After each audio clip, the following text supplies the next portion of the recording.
हे सरस्वती माता, आज हाम्रो एससी को रिजल्ट आउँदैछ। हाम्रो रक्षा गर्नुस् माता, हाम्रो रक्षा गर्नुस्। हामीले एक्जाममा धेरै नै मेहनत गरेर चिट चोरेको छौं माता, त्यसैले हामीलाई पास गरिदिनुस्। हामीलाई A+ B+ केही चाहिन्न माता, पास गरिदिए पुग्छ। हामीले तपाईको लागि 2 केजी लड्डु, 4 प्लेट पानीपुरी, 100 को चटपटे अनि 1 जम्बो कोक पनि लिएको छौं माता। प्लिज हामीलाई जसरी नि पास गरिदिनुस्। ओइ ठगहरू, सरस्वती माताले कहिलेदेखि पानीपुरी र चटपटे खान थाल्नुभयो? भगवानलाई चुना लाउँछस्?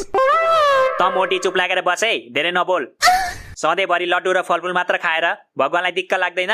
त सधैँ लड्डु खाएर बस्न सक्छस्? भयो भयो, धेरै ज्ञान नपेल। त्यो पानीपुरी र चटपटे कसको पेटमा जान्छ राम्रोसँग थाहा छ हामीलाई। अच्छा, जसको पेटमा गए नि तिमीहरूको पेटमा चाहिँ जान दिन्न, बुझेस्? नदे त नदे, हामीलाई खानु नै छैन तेरो कुहिएको चटपटे।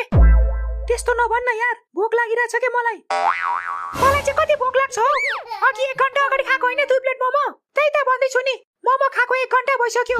मलाई त हरेक आधी घण्टामा केही न केही खानुपर्छ, नत्र हात काम्न थाल्छ। त्यसो भए ला मेरो मासु खा, खान्छस्? यस्तो काँचो मासु कसरी खानु? पकाएर दिन अनि खान्छु। ओइ केटीहरू, तिमीहरूलाई डर लागेको छैन? रिजल्ट आउन लाग्यो त।